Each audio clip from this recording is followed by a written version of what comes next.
John had always been a devoted husband. For 12 years, he and his wife, Sarah, shared their lives together, through ups and downs, laughter and tears. Their home was filled with memories. Family dinners on Sundays, vacations to the beach, late-night conversations about their dreams for the future. But one day, everything changed. It was an ordinary Tuesday evening when Sarah sat John down in their living room. The air felt heavy, as though it carried the weight of something unspeakable.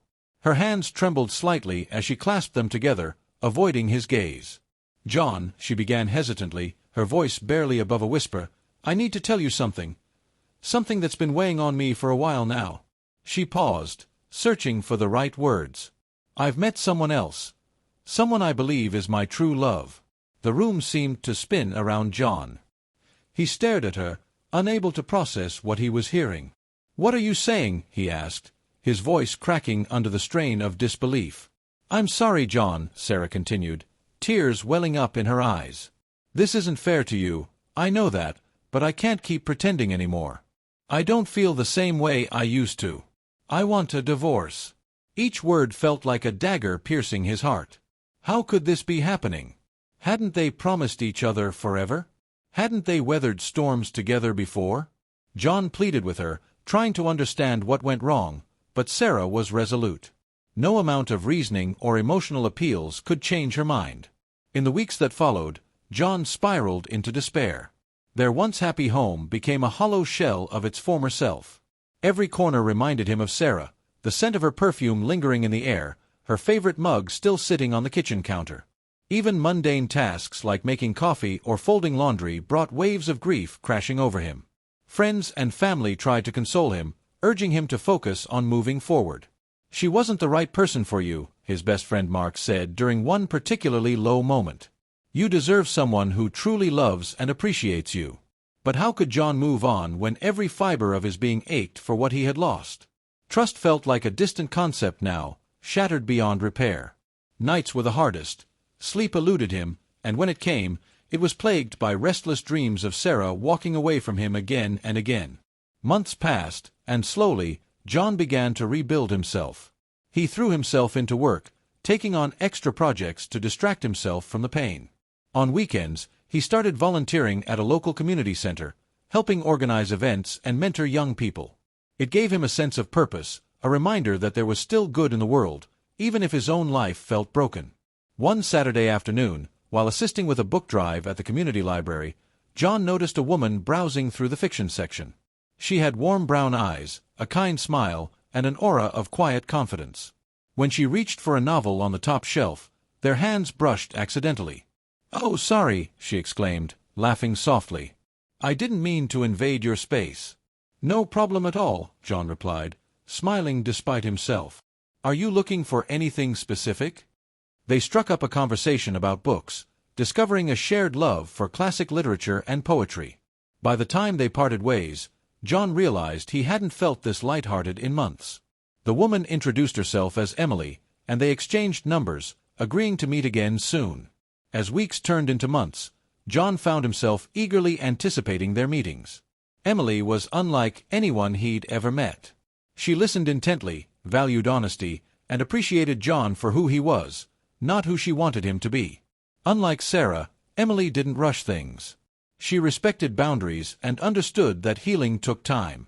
During one of their outings, Emily opened up about her own past. "I was married once," she admitted quietly, staring out at the sunset. "But we grew apart. It wasn't anyone's fault, really, we just weren't meant to be.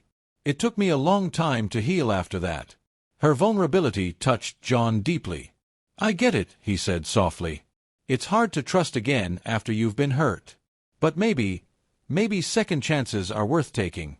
Emily smiled, her eyes meeting his. "Sometimes, when one chapter ends, another begins. And who knows? That next chapter might turn out to be the best part of the story." Her words stayed with John long after their conversation ended. Slowly, he allowed himself to imagine a future where happiness was possible again. With Emily, he felt safe, understood, and genuinely cared for. For the first time since Sarah left, he began to believe that love could bloom anew. Their connection deepened over time. They spent countless hours talking about their hopes, fears, and dreams. Emily encouraged John to confront the pain of his past rather than bury it. One evening, as they sat on a park bench watching the sun dip below the horizon, she gently prodded him. "You've been carrying so much weight, John," she said softly. "Do you think it's time to let some of it go?" He sighed, running a hand through his hair. "It's not easy. Sometimes I wonder if I'll ever fully move on." "You already have," Emily replied, placing a reassuring hand on his arm. "Look how far you've come. You're not the same person you were a year ago. That's growth." Her words resonated with him. Over the following weeks, John began journaling, a practice Emily suggested, to process his emotions. He wrote letters to Sarah, though he never sent them, pouring out his anger, sadness, and eventual acceptance. Writing helped him release the bitterness he had been holding onto, allowing him to forgive, not just Sarah, but also himself. Eventually, John and Emily decided to take their relationship further. They moved in together, creating a home filled with laughter, warmth, and mutual respect. Friends and family noticed the positive change in John. He seemed lighter, happier, and more at peace than he had been in years.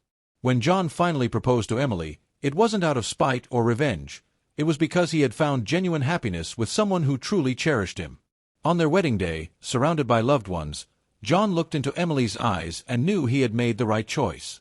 As they exchanged vows, he reflected on how far he had come, from the depths of heartbreak to the heights of renewed hope. Meanwhile, whispers reached John about Sarah's new life. Rumors circulated that her relationship with her true love wasn't as perfect as she had hoped. Some said she regretted leaving John, realizing too late the value of the stable, loving partnership they once had. Others claimed she missed the simplicity and comfort of their old life together. But by then, it was far too late.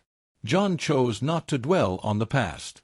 Instead, he embraced his new life with Emily, grateful for the lessons he had learned and the unexpected blessings that followed. In the end, he discovered that sometimes, when one door closes, another opens, and it might just lead to something extraordinary. Years later, as John and Emily celebrated their 5th wedding anniversary, he reflected on the journey that had brought them here. Life had tested him, broken him, and rebuilt him stronger than ever. Through loss and love, he had emerged whole, and happier than he ever thought possible. One evening, as they sat together on the porch swing, Emily turned to him with a thoughtful expression. "Do you ever think about what would have happened if we hadn't met?" John smiled, squeezing her hand. "All the time.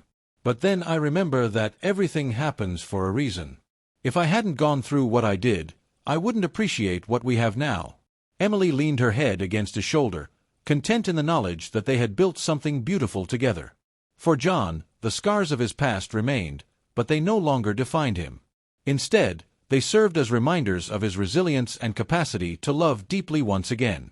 And so, John's story became one of redemption, a testament to the power of forgiveness, growth, and second chances. Though the road had been long and winding, he had finally found his way back to happiness. This extended version adds more depth to John's emotional journey, including his process of healing through journaling and conversations with Emily. It also emphasizes the importance of personal growth and forgiveness in moving forward. Let me know if you'd like any further adjustments.